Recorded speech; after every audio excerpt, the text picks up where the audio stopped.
sense. All right, guess what, people?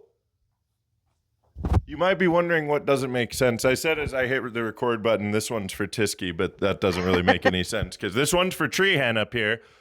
Hello, everybody. Welcome back. We are here. Are we recording? This is always my greatest question. Yes, we are. Okay. We are back and we're halfway live. Me and Treehen are live for another episode of Laying It Down with Big D. I, of course, am your host, Big D. And today I've got, well, I've already said his name twice, but you know him from the Fraglands. He just competed in Jersey number 11, I think it was. Rowan, whatever the hell it was. He just came back from land. He was there at Knoxville. He's going to be there at the block as well. Currently just floating around as a freelance player, I believe, right? No, Yeah, no, I'm on a team. let me finish this introduction here, and then we'll ask that. We'll get to questions and grilling you. All right, I've got Tristan Treehen Young here. Tristan, how are you doing today, Oh man, fabulous. Talking to you is just the highlight, really. dude? I don't know if you guys are joking when you guys say that, but I I've been it's a hyping this highlight up. for me. I've been hyping this up. I'm like, "Oh, I gotta look nice. I gotta put on some cologne. Not that you can smell it, but like. I can, Oh, whew.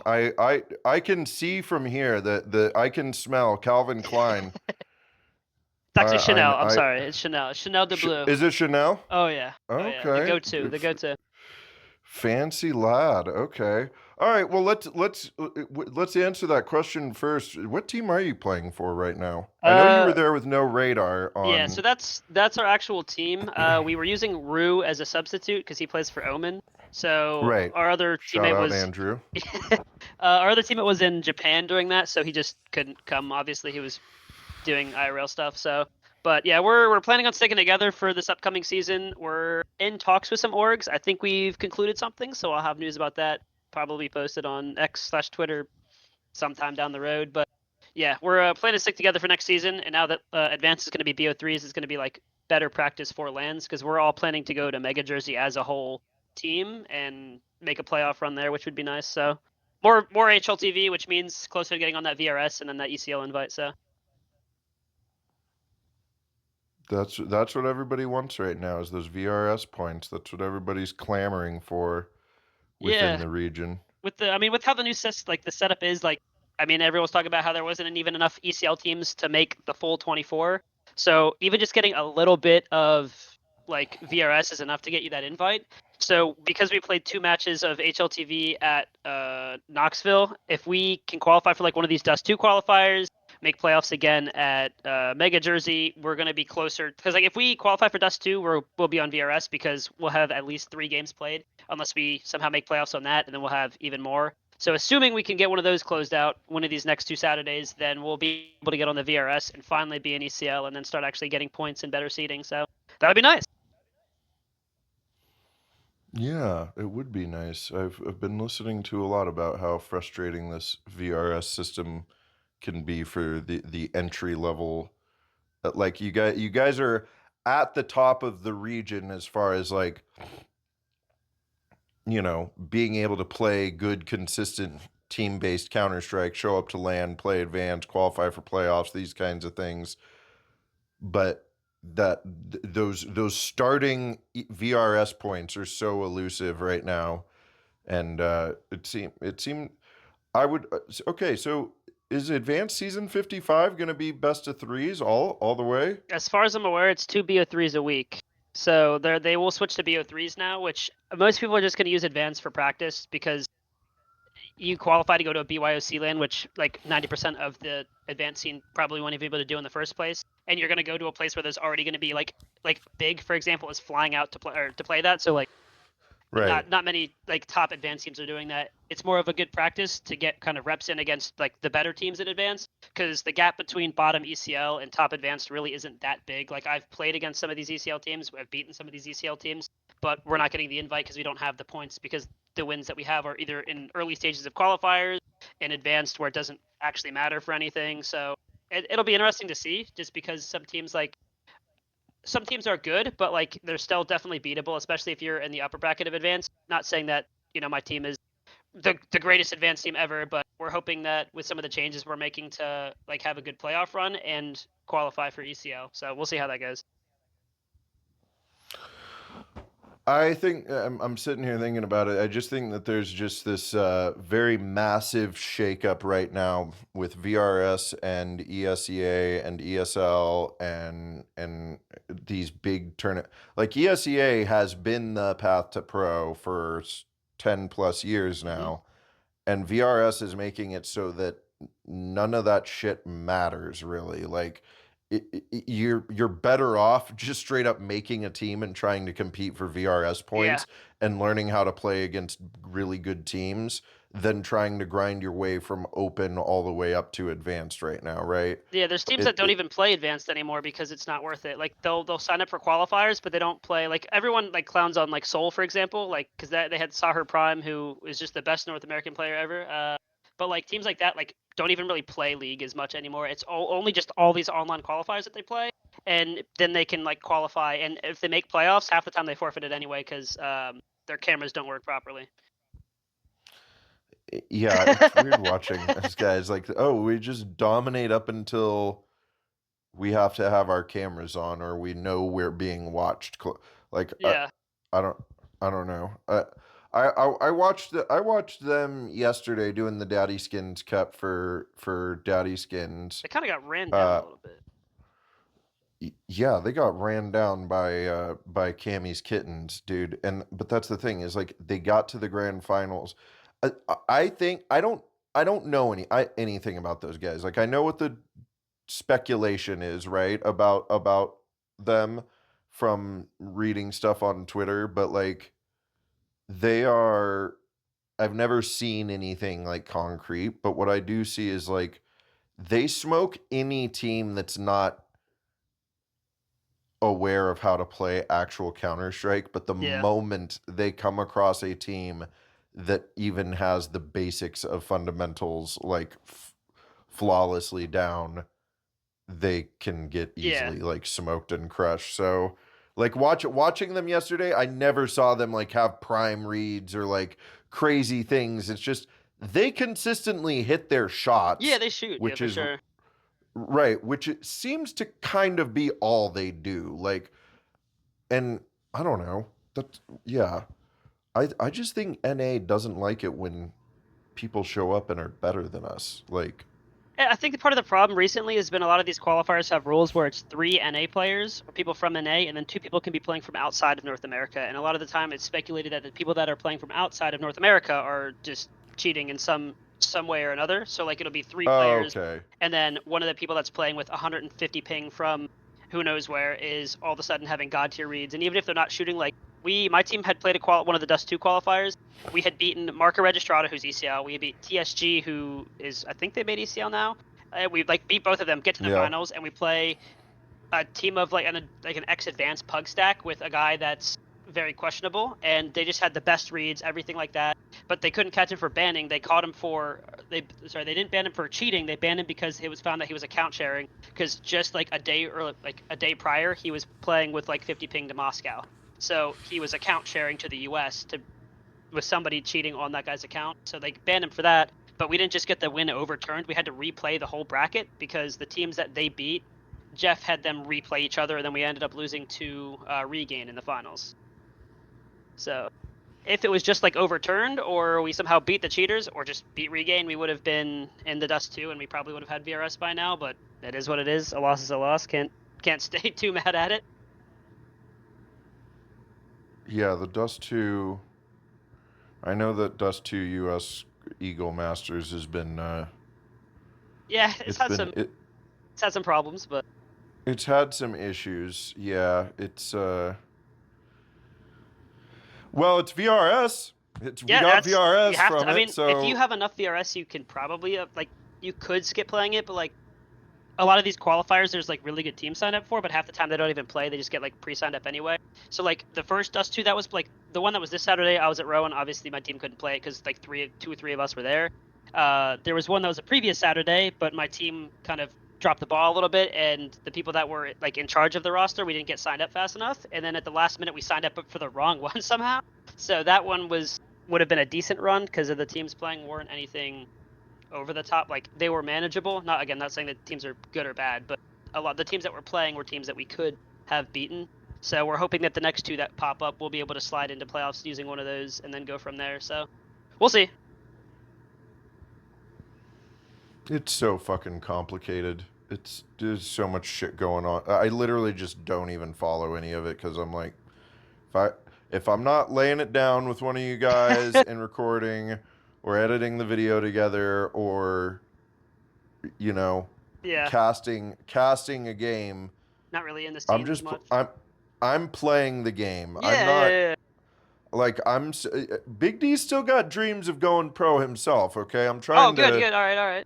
yeah, dude. Pone alone is out there making it feasible for us 30-year-old He does, plus yeah. men, At okay? Fallen 34, he just won a big event. You know, it's never That's what too I'm late. saying. Never too Fallen late. just won. It's like I think in the next 30 years we're going to like see that like the idea that once you're 30, you're 40, you're out of your prime for being able to play professionally It's just is going because to a lot of disappear. young people are like a lot of people that like from like my generation that grew up playing the game, like we still like played it in school for fun. Like it wasn't really as much of a profession. Like it was starting to. Like if I had known about Counter-Strike when I was like, 16 or 17, it would have been fine. But I didn't start like playing the game until like 2018 because my friends introduced me to it. And then I didn't really start playing competitively till 2020. Didn't even realize that there were local lands that I could go to till 2024. So a lot of those like golden years of NACS, like between like 2014 to 2019 ish. Like if I had known about frag and stuff, I would have absolutely gone to them, but I didn't know about it until like I started like doing a little bit more research on it because like especially during COVID, like I didn't even think lands existed. So Yeah, I didn't know about Frag. I mean, I was aware of Fragadelphia as an entity and like a TO back in like 2016 or 17. Like I had heard about them after their first couple of years, okay, but like I never watched it. I never really knew about it. I just pugged for like almost 10 years straight. fair, And then fair, yeah. and it turns out playing 12 pugs a day, screaming at everybody on the internet about how shit they are while you're stuck in level 6 doesn't actually net you any contracts anytime Unfortunately, soon. content creation No. though. Dude, but well, yeah, I mean, Counter-Strike has been a spiritual journey for me where I've definitely like learned to like temper myself and learn to like keep my cool better and all that stuff, and I'm way better now. I still have passion for the game and get frustrated Of watching course, of course. doofuses wander around next to me, but we're a lot nicer about it Yeah, I mean and that's especially whatnot. Pugging nowadays. Like you could, if you get mad at a teammate one time, like a random, there's a chance that they just stop playing the game. Like they'll just be like, all right, It's so I'm not doing fucking anything stupid. anymore. That's why I It's try not so to pug. fucking Like stupid. my most time on the game is nowadays it's either MM with friends or I'm pracking. And that's about it. I'll play like Yeah, a pug a week and then I'll call it a day. That's all I need. yeah, dude. Like, I've gotten to the point where I won't solo queue face it anymore, just because it's I don't know how people do it. like I don't know how I solo queued for a very long time, and because I finally was like my friends weren't taking it as seriously as I was, and I finally like said I want to hit level 10. I know I can do it, and I solo queued up to 2300. I was 2300 a few Okay, months I ago, got you. You back and down to and 9? then well, I'm back. Yeah, I'm back down to like 1800. Dude, I'll be honest with you. As much as I like having level 10 on my profile, the best games that I personally play that I still get to play with like my friends who are good but don't want to take it Seriously? that Yeah, seriously, I find the best pugs in that like that lower. 17 to 2K elo. Like Gotcha. they're just More the enjoyable, people are less usually try hardy. yeah, they're just more they're less try hardy. The people that are in those the randoms that you get are generally more chill. On conversely, they also can be way more toxic because they're trying to get to Yeah, that, level 10 and you're heaven in forbid you their have way fun. right Yeah, now. how dare you have Right, fun in like this pug? exactly. But yeah, dude, I don't know. It's just it's a team-based game. But dude, here's the deal. We've already got like a good opening. Normally, I like the switch up here. I've been trying to switch up the vibe on these people because as people start to know this thing more, they're gonna be more prepared. And I don't want you guys prepared for these episodes. We're just chilling and yapping. That's the whole point. I've got my notepad pulled up Anyway, right now. I have a whole I stream. know. No. Well, I'm finally gonna ask the first question that I always ask, but let's get some Treehen lore here. Let's go back in time. What are your earliest memories of gaming, and how did they lead you to Counter Strike? So both my parents are actually gamers. They used to play or my mom still plays it, a game called EverQuest 2. Back in the Oh, I day. know it. Yeah. Oh. Yeah, I told you the cat would make an appearance. But yeah, they started in EverQuest 2 together. Like that they would play that for ages, and then when I was but a wee little lad, I had my own computer, but it wasn't like a great one. So I would sit and watch my dad play games like Fallout, some like Dragon Age, stuff like that. I would watch him play those for hours. I just sit there and be like absorbed into it. And then eventually I started playing on my own. I had starting to get, school friends, whatever, wanted to hop on, play like Minecraft, stuff like that. It was, but I played a lot of COD as a kid, so like that's kind of where the FPS started. Is I just started there. I played a lot of COD 4. That was like my classic game. I love that game so much. So I started with that, and then after playing for a while and talking with like friends, we started getting other games. That's when I got like Steam and stuff like that, and that's where like I didn't know that was a thing. I thought it was all CDs. Because like for example, when Overwatch came out in 2016, it was still on a disc. So I still have that sitting somewhere in my house, the disc from Overwatch, which was fun. But yeah, eventually when Fortnite came out, we were playing a lot of Fortnite and Counter Strike. And eventually, I kind of just stopped playing Fortnite and focused more on CS because I wanted to grind on ESEA all the way up to like A plus or rank G or whatever. So I ended up getting solo queued up to A minus, and that's kind of when I started playing League a little bit. And 2020 was my first ever season. And I actually played with my first season was with DJF. He used to be an ECO. His first ever CS season was the same as mine. We played for like 4 seasons together, I think. I did 2 seasons of Open as Op IGL. And then it was 2 seasons of IM, qualified for main, team died. I played 1 more season of IM, joined a Pug main team, but they were so toxic that I stopped playing the game for the next season because of how bad it was. So I just stopped playing the game because of how bad it was. Came back. Tony, Mr. Why Not CS, randomly sent me a message when I put up my LFT. He was just like, "Hey, I want you on the team. You don't even have to try out." I was like, "Say less. All right." So I somehow lucked my way into main by the grace of Why Not CS, and that season. Shout out Tony. Yeah, shout out Tony. But that season was horrible. Apparently, he was getting. Apparently, one of the other players on the team was always like being super toxic and DMs to him. So he left after 4 games. Oh no. So I had to take up IGLing again, and we ended up winning 1 game and getting 2 forfeit wins at the end of the season, and went like 3-9, and ended up keeping the spot. Don't know how it happened. After that, that's when I picked up my longest term teammate, Fearless Beetle, or Kevin. I played with him for probably a total over all my seasons of about 10 to 11 seasons, if not more, actually, yeah, probably like 11, 12 seasons of CS I played with him. So it was, or of League. So that was a long, long time I played with him, but played 4 seasons of main after that season with Tony. Went like 7-7, 6-8 the whole time. Nothing really to write home about. Left that team, joined another team called Whiff Check. We played, made playoffs, got grouped. At the time, my attitude was pretty bad, so I actually got kicked off that team. I was really passionate because I wanted to make advanced, and I'd get frustrated when I shouldn't have, or I'd be like just overly toxic for no reason. So that was a wake up call for me to be like, all right, let's just take a step back and not be so aggressive. So after that, I got kicked from them, joined back up with Fearless on that other team. I played 4 seasons with him on main. That's when I left. Joined him again, played another like 2 or 3 seasons of main. We ended up making playoffs once or twice, didn't end up getting advanced. Last season, we missed playoffs by 1 spot. So the team was going to disband. By that time, it's 2024, and the small Kansas City frag was coming around, so we decided to go to that with 3 of the team. Then we picked up one of their friends that kind of played the game on and off, and then Colin, he's been to some of these frags recently. Everyone knows him for having that really bad config that messes up people's PCs. So shout out to Colin for that, I guess. But we played there. We got a group with Nick X, Mr. Passion UA himself. So that was interesting. We got grouped there. My first ever event got grouped. It is what it is, expected. Then after that, I went to Chicago because Colin invited me to go to that with his team. Then I had to play Sixy because Jack Grove somehow picked him up as a sub for his team. That was awesome. Took a map off them, and then we ended up losing both. I mean, the next 2 maps, and then we ended up losing the following day to them, which sucks, but it is what it is. So that was my first 2 down. Then there was one of them in Philly, the Frag Tap. I went to that one, made playoffs, but of course it wasn't covered by HLTV. It was only top 8, and I made top 16.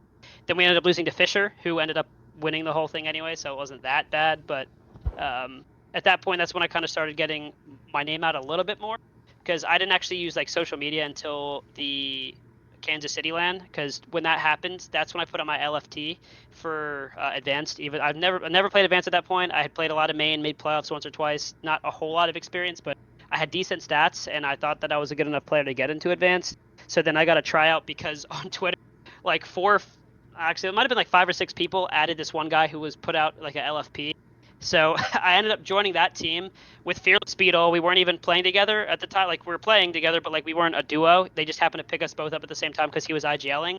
So then we played 4 seasons together, basically bottom of advanced the whole time, barely squeaking by. We placed bottom of advanced, but didn't get relegated. 1 spot above, 1 spot above, and then we got relegated. So, but after that happened, we had played a couple more lands, like we went to the block and stuff like that. But I had wanted to leave the team for a little while just because I think the vibes were getting a little bit off, and I wasn't learning anything. Like I had kind of just plateaued at what I was doing. So I left that team, and then the team that I am currently on, at the time they were 5 Big Booms. They basically said, "Hey, you want to scrim?" And then we just started scrimming. There was no official like, "Hey, you want to try out?" or "Hey, you're on the team." It was just I started playing with them, and then after like 3 weeks of playing with them, we're just like, "Yeah, I'm on the team now, I guess." So, then we changed name to No Radar because it was funny because of all the speculation about cheating. I came up with that one, and our profile picture I came up with that too because I thought it'd be funny. But It is. if you actually look at the No Radar picture, it's funny. It's off-centered, so it's actually not even like properly aligned. So I think it's really funny to have. But I mean, we'll see how long that lasts. Considering we might get picked up by an org, we'll see how that goes. But yeah. So then joined this team. We started out 4-2. We had played a couple of ECL teams or teams that are now in ECL. And then our IGL, his name is Zeke. He's 29, and he decided to try and max shoulder press at the gym and blew out his shoulder, and had to take an early retirement from the season. So then Crawfish picked up IGLing, and that lasted for a few games because then we picked up Fezera, who is known for his shit posting on Twitter. Yeah. We've seen. Yeah, you know. I've seen, if you know, you know. I've seen one most recently. Yeah. Yep. So about depending on if I win pistol round. Yeah. Yep. So he farms his Twitter. He loves his Twitter. So we picked him up because he was playing on a team called Mega. And he was doing really well on that team. He was shooting, so then we picked him up. But then under the system that we were using with Crawfish IGLing, it wasn't working because he was Lurker. So then for the last 2 matches of the season, I picked up IGLing. So it was back to op IGLing. We ended up winning the last 2. Like we started 4-2. All of a sudden we're 4-8 because our IGL disappeared and we didn't have good calling. So when I picked it up, we ended up winning the last 2 games of the season. Thank God. Ended 6-8. Then we went to, and because we did that, we actually got placed higher in seeding than other teams. Because like Rain Above, for example, they would have been placed higher than us, but because we finished 6-8, we were technically like 1 seed above them in advance. We got placed a spot above them, which is how we ended up playing Jack Row and the NIP and making playoffs. So that worked out in my favor. But this next season, we're pretty much just using it as practice because we haven't had too much offline time with people traveling, with these frag events. So we're waiting till this coming week now to finally actually get some practice going and restructure, because this will be my first full season IGLing since I am like 3 years ago at this point. And not that I want to do it, but so far it's been good. Like the results, I mean, we made playoffs at frag. We got 8 rounds against NIP, which, I mean, literally all the other You teams guys that were got there, 8 rounds against NIP. we're up 5-1 at one point. I kind of tossed the bag on that on the CT side, but it is what it is. I mean, can't get too upset about it. So what was crazy was playing Furia, because we got 8 rounds against NIP. We're like, man, we can surely play Furia, or not Furia, sorry, Fluxo, because Fluxo, it just isn't as good as Furia or as good as NIP. So then we play them, and fighting Brazilians on land is a different animal. Like, they wide swing everything. I'm dying before I'm peeking. I'm getting obliterated. I think I went 2-13 map 1 because I was throwing util, and by the time I'd swing with my team, I would get insta headshotted. It was horrendous. It was awful. But They're good. Yeah, we went from 13-8, 13-3 against NIP to 13-1, 13-1 against Fluxo. We got absolutely obliterated, but I did learn from that for calling. Like a lot of their CT stuff was like very aggro, and it helps with how my team plays because I don't think they think. I just tell my teammates to run in, and they're happy to do it. So, but now that I'm op IGLing, it'll be interesting to see how the season goes. Been talking with some of like the ECL players recently that might be able to give some guidance of how to kind of balance it a little bit better, especially like my impact on T side I've seen drop a little bit because I've been throwing a lot more utility, whereas in the past I'd go for openings and then I'd play trades for late rounds, whereas now I'm throwing early utility and then setting my teammates up versus vice versa. So like I'll set them up for the entries and then late round is when I'll start playing, which is fine, but I typically play better when I'm shooting more because if I'm just not shooting for like 5 rounds, I feel like I get lazy and then I just start losing gunfights. So we'll see how that goes. But yeah, current plan is practice using advanced / do a lot of offlining just to get my IGL style implemented a little bit more. And then hopefully qualify for one of these D2 events. That way we can finally get VRS. Because honestly, that's all that matters. Like advanced doesn't mean anything. Because if we qualify for Dust 2, we could literally forfeit through advanced and it wouldn't matter because we'd get an invite to ECL next season anyway. I think that, well, first off, thank you for sharing all that. That's an incredible journey, and I keep falling upwards. well, that's a good way to do it. The fact you're op IGLing, there's another op IGL from ECL that comes to mind, and it's one we just did an interview with. 2 days ago from the time of this recording, but from when this releases, it was yesterday. But Mr. Crisp from Take Flight, I don't know if you yap with him, but he does the op IGLing as well, and yeah, it seems like that's a lot to like shoulder as a responsibility, but I think that the IGL role is like one of these things that can be like, you can be an entry IGL, or you can be a lurk IGL, or you can be an op IGL, right? Like IGL doesn't have to mean that you can't fulfill another role within the team. So I was gonna say too, it feels like right now the most important, like, I think you have a really good mindset of how to approach the like coming season and like practice with your team, and I think that more players and teams need to have that mindset right now of like, whatever is happening, all is going to be practice for like whatever is coming VRS wise.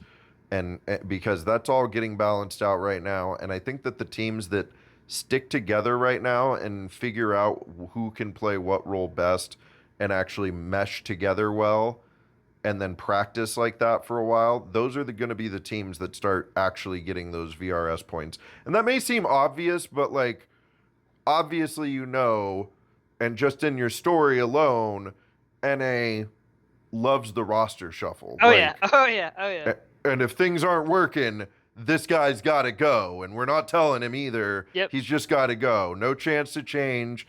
And I just think that like the more that NA right now focuses on strengthening rosters instead of the roster shuffle, it's like a thing we could be focused on right now as a region that I think will help us come out on top as the VRS landscape gets more settled. Yeah, and it's also like issues with especially some of like the mid to higher level ECL teams, like they're just recycling the same players over and over again. So like they'll get kicked from a team and then they're back on another team like a couple of weeks later because like yes they're good, but if they're getting kicked, there's probably a reason for it, and not even just necessarily like sure there's roster issues, but if they have a history of problems, why not bring somebody else up? Like for like touchy subject a little bit right now, but like for example, like Wreckmeister before all the drama came out, he was an up and coming rifler, got a chance to jump up from Take Flight to like X Chicken Coop. Like that would have been an upgrade in firepower and experience. Obviously everything went down, so kind of gone for that. But like taking chances on somebody like Wreckmeister, who at the time had advanced experience and then a little bit of ECL with Take Flight, is big because like that's another young up and coming player who had a chance to then do something obviously before all the drama and all that stuff happened. But like it's trying to find the right talent. Like Fruit Cup, for example, a really good example is he was playing top of advanced for a while, and then all of a sudden boss is like, this guy can shoot really hard, so they picked him up. He fit in very well, and now he's like the best player on boss, I think, like hands down. Like he solo queues bugs. Like he'll play fucking 15 pugs a day. You'll lose all of them, but he'll keep Oh, playing. dude, I know. It's crazy. I don't know how he does it. But, like that's He's a big he's a grind mindset. demon. Yeah. Obviously, like he doesn't. I don't like he's in the military, so like he doesn't necessarily like work a standard job. Like I have to work. You know, I work either 8 to 5 or 11 to 8. You know, I'm working 9 hours a day, and I cannot like I don't have the passion to just get on right away after work and start pugging. You know, like I'm already tired. Like if I work 11 to 8, I get home. Typically, I have an hour to get like from like 8 o'clock. I have to get ready, get on, try and get something to eat, and then go right into practice for 2-3 hours. And like I don't really have time to pug. You know, even if I work like 8 to 5, I get off work at 5, go to the gym, then I come home, and by that time it's just like I want to eat, I want to relax for a little bit, and then I'm back to practicing again anyway. So even on my days off like Sunday is typically always my day off. I go to the gym first thing, and then I meal prep, and then by that time it's probably like 4 o'clock, and then I eat something else, and then maybe I'll hop on and play like 1 or 2 pugs before I get ready for practice. But it's yeah, I feel like pugging nowadays is not necessary unless you're like No Cries. Like that guy's just the best NA player alive. But like I hope to be like him one day. So, That guy. There's a lot of question marks surrounding that guy. We would love to see him on LAN. It yeah, was a bummer. It was a bummer hearing I'm going to LAN. Oh wait, no, I'm not. There's an Miami emergency. I trip, have to fly down to Miami. and then he But starts then playing I'm bad because gonna of that Miami. play. Then I'm gonna play 10 pugs on that day anyway. So And yeah, and go negative in almost every single one of them. Weird. It was yeah. Literally, since everybody has been paying attention to him in the Counter-Strike world, I've been it surprised. suddenly. Like normally NA drama sticks in NA, but I was seeing like actual like EU players tweeting about it. I'm like, Oh yeah, tier one I was like, talent's holy been shit. tweeting about him. Like, yeah, this guy's got the entire world. I Yeah. mean, because the thing is if he is legitimate, he is like a donk. He Yeah. is a donk level player. But Unfortunately, we I haven't. think unfortunately, I think the big highlight here is the fact that Face It isn't doing shit No, about like no, but like, competitive integrity. yeah, I mean, there's a lot of match fixing in tier 2, 3, like EU CS right now. Like, it's actually horrible. Like, there's so much match fixing and like cheating going on that like pro team, like I say, like I guess they're considered pro players. Like, they are actively tweeting about it, asking these like TOs to do something about it, and nothing gets done. And like for NA, for example, it's just like there's not a whole lot of tournaments to play, and all of the online ones, like the qualifiers or whatever, they're just plagued by teams that are just like abusing some sort of cheat. You know, I mean, it's undetectable on Face It, of course, but somehow they're getting around that, and they're just like running these. Right. They're running these brackets. Like for the I forget which qualifier it was recently that I say recently, it was a couple months ago, but one of the teams that made playoffs didn't even show up to playoffs because you had to have cameras on. It's like what? Like how does that? And then the spot doesn't get overturned for the team they beat. It just becomes a forfeit for the team that they would have played, which is so dumb. So like they're giving these spots to people who aren't even in it, either aren't in NA or they're just cheating and they don't show up anyway. So I don't even know why they play it. Like they're just playing it to remove actual players from getting like VRS, which is just incredible. So That's what I hate right now is like you guys are only having the competitive integrity up to a certain point, but like that means outside of that point that integrity isn't there, and the teams that are trying to get to the point where that the integrity is are fucked if they meet the teams that don't care about the integrity. Like that's what's really difficult about this. Like I enjoy seeing ESL. Like I'm not trying to say that ESL's doing a piss poor job of anything. Like I think they're trying to do their best to maintain relevancy with the ESEA League, right? Like yeah, they're trying to do something. They're trying to do things.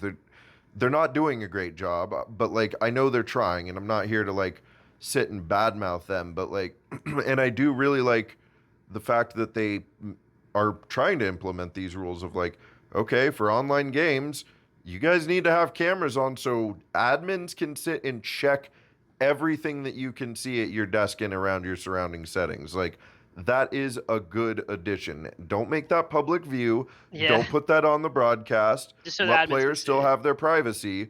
But if you're going to play in an online tournament, that's part They of. a lot of these tier 2, 3 like EU tournaments do have that rule, but they don't have it set specifically for where the camera needs to be. And there's been speculation of players that are just like not even showing themselves at the right time. Like they're showing like Right. different people playing the game because there's no way to like tell because like they'll have views from like at the floor or like on the edge of their table looking at part of their screen where you can't really see what's going on, and then like half of their body. So it's like you can't even really tell what's happening in their cameras anyway. Yeah, they definitely need to enforce it better, but I like the idea. I want to see. I don't know, dude. It's just it's a.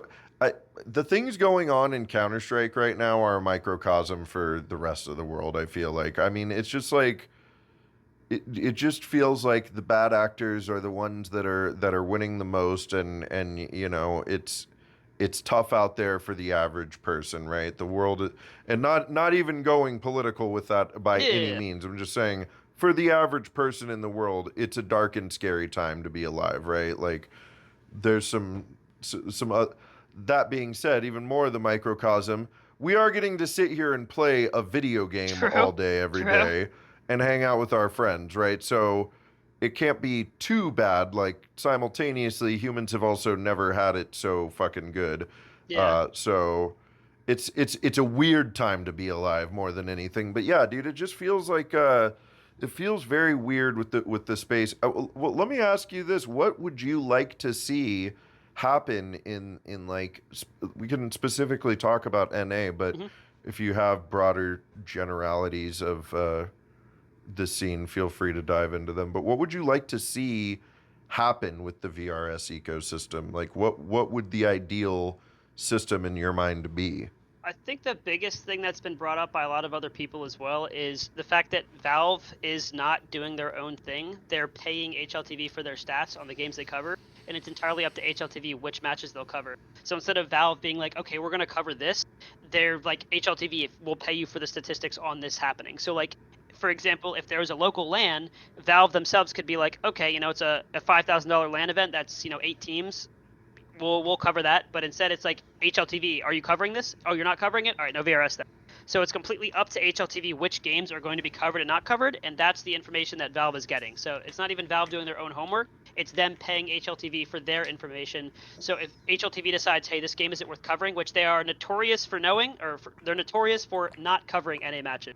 There's a lot of events that Right, happen in NA. specifically in NA. Correct. There's like a lot of times like Frag has to beg to try and get things covered. Like they thought this last Knoxville LAN was only going to be top 8. Luckily, it was actually the top 20, which is why I got 2 matches on HLTV is because they decided to cover more than just like the top 16. But like in past events where there weren't as many teams or like EU teams coming over, they didn't cover it. Like Frag Tap. If I should have had HLTV at that because I made top 16, but it was just like, oh nope, sorry, we're actually only doing top 8 this time. Good luck next time. So, like, if they cover, I would like to see more coverage on these events, and that also goes into like Face It, over scheduling. Like they're doing Elite Cups, Advanced, ECL, and Impact all at the same time, and these teams are struggling to play because they have to forfeit one to play another.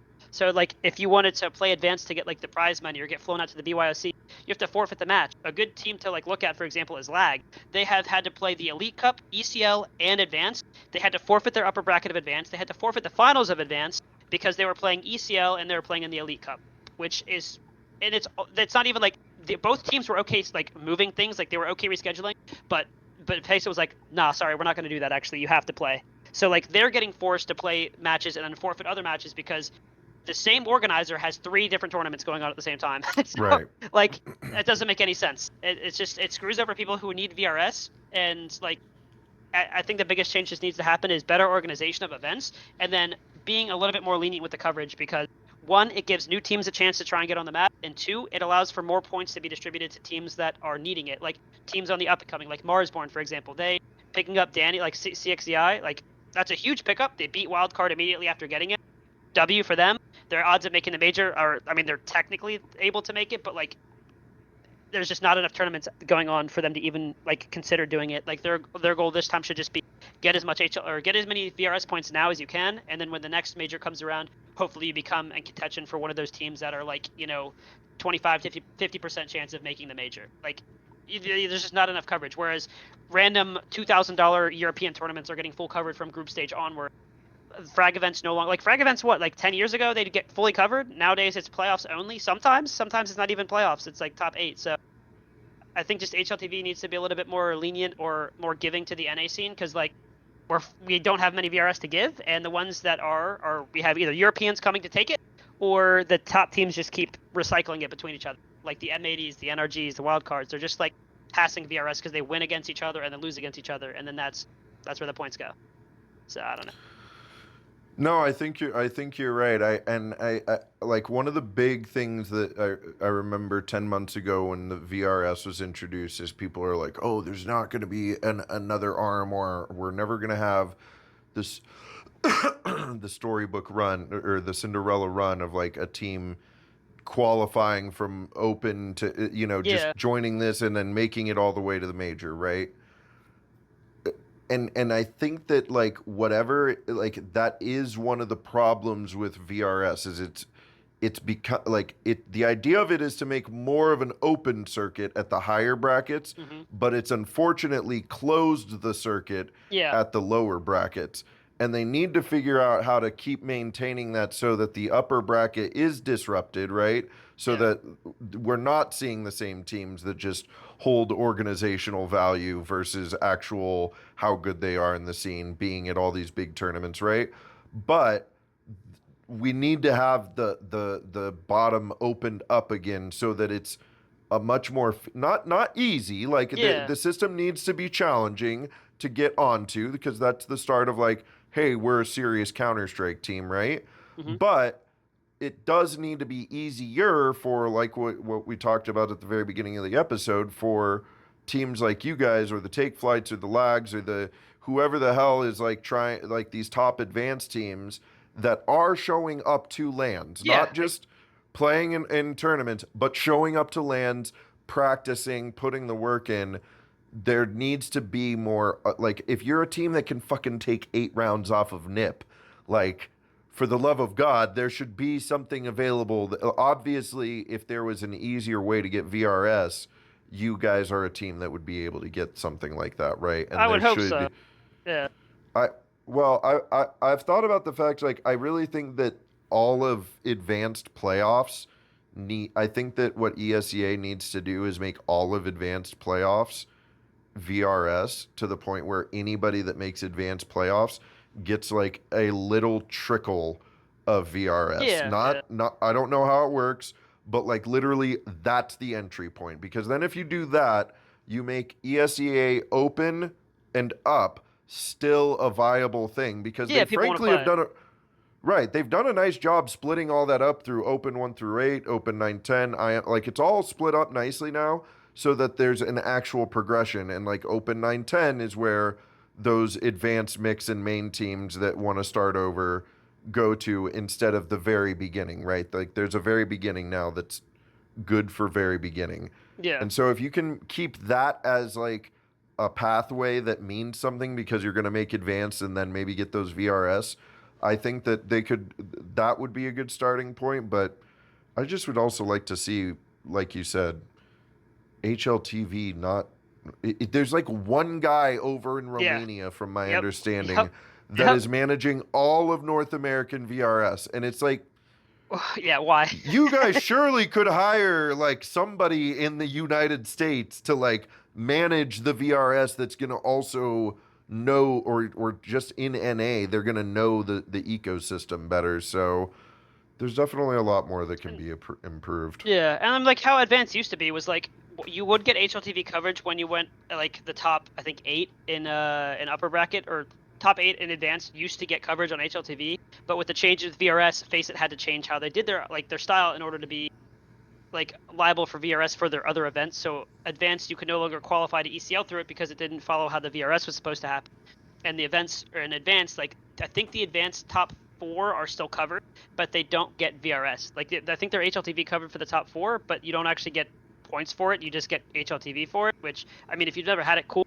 But at that point, it doesn't really matter anymore because HLTV doesn't mean anything unless you're owning points with it. Like the finals would have been between like Lag and Sportsbet, but Lag had to forfeit because they were playing the elite qualifier instead. So it's it's kind of dumb, but you have to prioritize which actually counts. So like forfeiting advanced doesn't really matter because it's more just for either the prize money at the end or the practice. So if you forfeit advanced, it's whatever. Making ECL is the big like what you really want to do. So a lot of these teams will either forfeit advanced nowadays or they're going to play it as a like practice thing. And especially with BO3, it'll be better practice, but it's also going to be a little tough because I think that if a lot of these like ECL teams decide to play ECL and advanced, it's going to be harder for these teams that need the experience to make it through, right? Because like if I play advanced and I'm playing against like lag, for example, like are they beatable?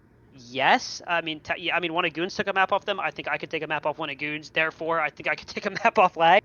But like, it doesn't make sense for me to have to play like a lag or then a sports bet. Like I'm playing these teams that have players who have played at a high level of NACS, and then I get 0-2 immediately because I'm playing teams that are in ECL because you can play both at the same time. Whereas before it was either ECL or not. Nowadays you can play advanced ECL, elite cups, you can play all of these things. So like now the little points that you get, the bottom people can't even compete for them because the top people are already fighting each other for the spots in the first place. So it's like it's tough. It's tough. Like I guess that's what separates the good players from the bad ones. So I mean, I've always been like one game away from Dust 2. I've been one game away from Elite. So like I've been close to getting them like with my current team, but things happen and you lose out on the games. I mean, you just keep moving forward on it. But there's such a lack of points to go around, and even if you do finally qualify for it, you might not even be able to play everything because there's no like there's no like moving where the match date is. You have to play the match that day, or you forfeit, and forfeits now count as Right. You losses. still might be fucked. Yeah, Yeah. yeah. Like I know a lot of the like Yeah. I don't follow Impact too closely, but a lot of these Impact teams will have to play ECL and Impact, and if they're at the same time, they have to forfeit one, and if they forfeit it, it counts as a 13-0 loss, and you lose points. So you have to kind of pick and choose your battles there. It's like, do I play this tournament and earn this points while I lose points for this one? I don't know. It doesn't make a lot of sense. Which that whole system, that I will say ESL is doing a god awful job on. It's like, are you guys fucking kidding me? Come on. If you guys made the mistake of scheduling these things overlapping because you have separate groups working on separate tournaments, fine. But the fact you don't accommodate teams that are both teams being affected in a match and saying, we both need to move this match because we have something else we're playing in for you guys, that is absurd. That's beyond absurd. Yeah. Like, that's the part that I'm like, what the fuck are you doing out there? Like, that's silly. So yeah, it's a fucking broken system right now. But dude, I'll tell you what though, Tristan, I got hope. I got hope for the future because this is all working exactly as I thought it would. It's going to be a very disrupted space for the first couple, I think for the first couple of years. Like, I think by the time 2027 or 2028 rolls around, we will have a very solid circuit of Counter-Strike. Hoping for it. But it's going to take a lot more, like, it's going to get darker before, and maybe this is another microcosm for the world, but it's going to get darker before it's always darkest before the dawn, you know? Yep. So you never know what's going to happen. But either way, I only have a couple questions here for you remaining, and then we'll call it a day. Yeah. But my remaining questions here for you. My first one is, where does your in-game name Treehen come from? I got it in elementary school. It was 5th grade. So 2 guys came up to me one day and just were like, "Hey, Treehen." I was like, where did you get that from? So apparently it came from my name Tristan. So the tree from Tristan was tree. So tree, and then stin hen, Tristan, Treehen. So I guess that's the elementary school brain. And then I was actually called that in school, even all the way through high school. So I mean, it wasn't a lot of people, but it was a select group of people would call me by that. So that's the name that I decided to use. And then I did YouTube a lot back in like 2016 to 2018. So a lot of people that I would talk to in high school would even call me that because I would upload videos and they would watch them. That's sick. So That's the name was given, not created. I like that. I just started calling myself Big D one day because I'm that fucking arrogant. So, I thought other people would call you that for how you used to talk on the game. You know, you're a big D. Yeah, I mean, listen, there's people who are angry at me or people who are attracted to me have both called me that. So, you know, it's also been a given name. Actually, I saw something from the past that somebody pulled up. Tony was going through your old YouTube and he pulled up a video of you ripping it on the guitar. You had a little bit of this going on, a little bit of this going on. I had a big ridiculous facial hair and like stupid haircut, letting my thin ass hair grow out because I thought it looked cool. Yeah, I used to have my nose pierced. There was one point where I had lip piercings as well. I had Where'd snake the days bites. I go, mean, man? What happened?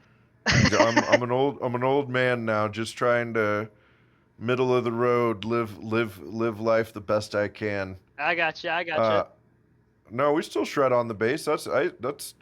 I'm I'm unemployed, so like I kind of just get to have all the free time in the world that I Yeah. want. And Learn a I'm new not hobby or a rich by any pastime. means, but yeah, dude, over the last 5 years, I've just been playing bass again since the pandemic, and I just sit on songs. I just like pull up bass tabs, and this website will actually like play along the actual song when you press play, and like the tab plays with it. So I'm like basically playing Rock Band or like Rocksmith on my bass with whatever songs I want. So I've just been we shredding that way. we need to have some Big D intermission music at Frags between maps. We just need to see you live, Dude, just shredding it until the next map starts. listen, this might be a feasible option as I move up to Jersey and I have Yeah. my bass with me. Yeah. Show up to I'm gonna need to get an amp because I only just plug into my computer right now. But we get an amp and we'll bring it over to Frag Jersey That'd be huge. That'd be and sick. just do a little intermission music. That'll be fun. All right. Well, my last question here for you, sir, is you know, this is deep, so take your time. Um, if you could talk to a younger version of yourself and give them some advice, what would it be? And it can be Counter Strike or esports or life related, whatever you want to talk about. This is your opportunity to Yeah. get on that soapbox and preach. Probably like at least like for the high school version of me, I probably would have told him to try and make more connections. Like in high school, I had my friend group and that was kind of it. I'm very social for the most part. Like I'm in sales, I'm good with people, I can talk for a while. But back in high school, it was just like I was there to have fun with my current friends, and that was about it. So instead of like making connections when I could, it was kind of just like I knew people, but I didn't really go out much, kind of thing. Like I wouldn't actively go out and hang out with these people. It's just my small friend group. That's all I'd hang out with. I would have told myself, hey, try and just talk to more people, to try and get out there more, talk to more people, make connections in high school, because whether you see them or not down the road doesn't matter. It's good experience for life. So, and then for like early Counter Strike, I would have told myself just to be um, like calm down a little bit, like keep the confidence up, but don't get so upset at things. Like it doesn't really matter. Like once I picked up IGLing, I have to kind of keep myself more calm, and it has helped a little bit because I can't go around getting mad like I used to, because it would mess up the whole team, and then it's on me at that point. So I would have told myself to chill out, keep the confidence up, and then go to more lands. Like I didn't even know they existed until just the other year. So if I had known, I would have been out and frying back in the day. But no, I didn't know they existed. So early advice or advice for the younger me would have just been go out a little bit more and kind of calm down. I think that's good advice. I know that's probably the same advice I'd give myself is breathe easy, champ. You're doing better than you realize. Yep, All exactly. right, man. Yeah. Well, that's brilliant, and I appreciate you coming through and doing this episode. And one very last thing. This is not a question, but just like the end of Hot Ones, this camera, this camera, this camera. If you want to let the people know what you got going on, what's next for old Tristan here, where to find you, any shout outs or plugs you got, now's the time.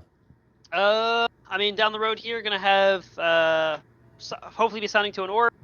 I had gotten reached out by a brand for some affiliate stuff for some products that seem to be pretty good, so I'll have to do a little bit more research on that. So possibly affiliating with a new brand, and then possibly signing to an org.